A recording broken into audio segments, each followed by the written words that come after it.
Hello दोस्तों, मेरे YouTube channel पर आपका स्वागत है। दोस्तों, आज हम बताने वाले हैं त्रिभुज एवं उसके गुण के पार्ट थर्ड वीडियो।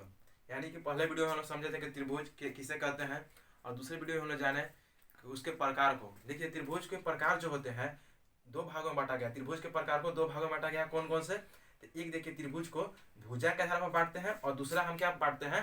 कोण के आधार पर। तो हम लोग पहला वीडियो में पढ़े थे कोण के आधार पर। सेकेंड पार्ट में हम लोग क्या पढ़े थे? कोण के आधार पर त्रिभुज के प्रकार।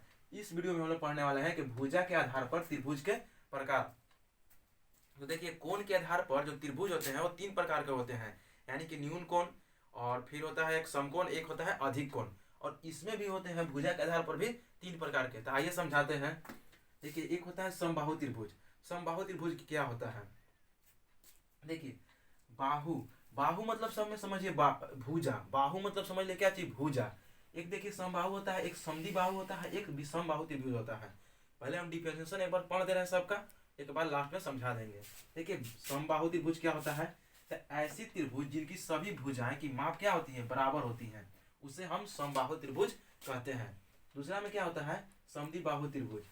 कि इसमें क्या बोलता है कि ऐसी त्रिभुज जिसकी दो भुजाएं की माप बराबर होती है, उसे हम समद्विबाहु त्रिभुज कहते हैं। और तीसरा है विषम बाहु त्रिभुज। यह क्या होता है? देखिए समझते हैं। ऐसी त्रिभुज जिनकी सभी भुजाएं अलग अलग होती है, उसे हम विषम बाहु त्रिभुज कहते हैं।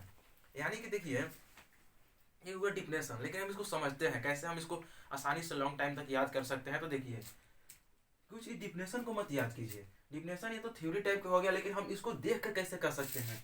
यानी देखिए, अगर इसी को अगर समझना चाहें आप लोग, देखिए समझिएगा। त्रिभुज तो जानिए रहे, त्रिभुज यानी कि ट्रायंगल हो गया। इसको त्रिभुज को समझ जाइए थोड़ा। समझ त्रिभुज को मतलब रहने ही दीजिए। शब्द में आइए समबाहु, समद्विबाहु और विषम बाहु। यानी कि देखिए, बाहु को समझ लीजिए भुजा, बाहु क्या समझ लीजिए? भुजा। और देखिए, इसमें लिखा है सम। सम का मतलब होता है बराबर।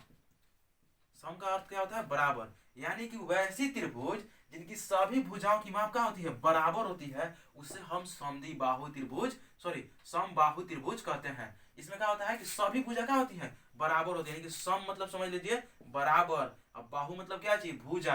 यानी कि जिसकी सभी भुजा बराबर होती है, उसे हम समबाहु त्रिभुज कहते हैं। यानी कि देखिए, ये अगर इसका मान अगर 3 दिया है, अगर इसका मान 3 दिया है, तो इसका मान भी 3 दिया रहेगा। अगर इसका मान 6, इसका मान 6, इसका मान तो 6 रहेगा। यानी कि तीनों भुजा का मान क्या रहता है? बराबर रहता है। अब आ गए थे हम लोग समद्विबाहु त्रिभुज। देखिए, अभी जैसे इसमें समझे कि बाहु के मतलब क्या समझना है? भुजा। तो उसी प्रकार से समद्विबाहु में क्या समझ लिया? बाहु के मतलब समझ लिया भुजा।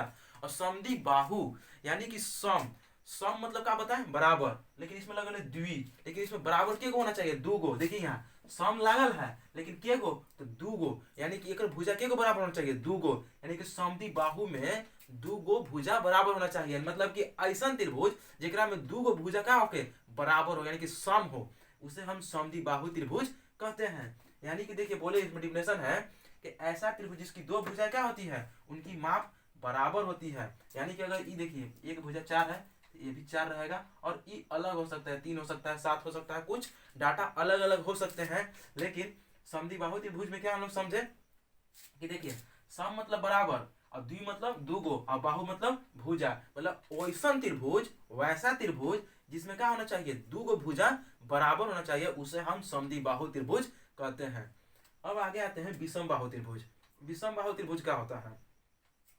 देखिए, वैसा त्रिभुज जेकरा में देखो, विषम मतलब होता है अलग अलग, ओकरा में कोई समान नहीं रहेगा।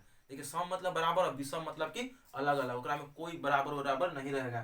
तो देखिए, बाहु मतलब क्या समझा है? भुजा याद रख लीजिए। और विषम मतलब कि अलग अलग, मतलब कि वैसा त्रिभुज जेकरा में तीनों भुजा, देखिए तीनों को भुजा होता है। फर्स्ट वीडियो में हम बताए हैं, देख लीजिए जाकर, कि किसी भी त्रिभुज में को भुजा होता है? तो तीनों को भुजा होता है। तो यानी कि बोल रहा है कि वैसा त्रिभुज जेकरा में तीनों भुजा अलग अलग हो, उन्हीं मतलब उसका माप एको को बराबर ना हो, तीनों का हो अलग अलग। मतलब देखिए, अगर ये 1 है, ये 2 है, और ये 3 है, तो यानी कि तीनों का माप का है अलग अलग है, उससे मतलब कि विषम है, उससे हम विषम बाहु त्रिभुज कहेंगे। जैसे कि यहाँ देखिए बताया है कि ऐसी त्रिभुज जिसकी सभी भुजाएं अलग अलग होती है, उसे हम विषम बाहु त्रिभुज कहते हैं। तो इस प्रकार से आज हम जाने कि भुजा के आधार पर त्रिभुज के कितने प्रकार होते हैं और कौन कौन से होते हैं। तो आई होप कि वीडियो आप लोग को अच्छी लगी होगी। आप लोग कैसे लगी आप लोग कमेंट में जरूर बताइएगा, और कुछ त्रुटियां रह गई होगा तो उनको लिख दीजिएगा, ताकि हम आप लोग को इम्प्रूवमेंट कर सकें कि अगला वीडियो मतलब क्या लाएं क्या नहीं, क्या गलती हो कुछ हम सुधार कर सकें। थैंक यू दोस्तों, जय हिंद।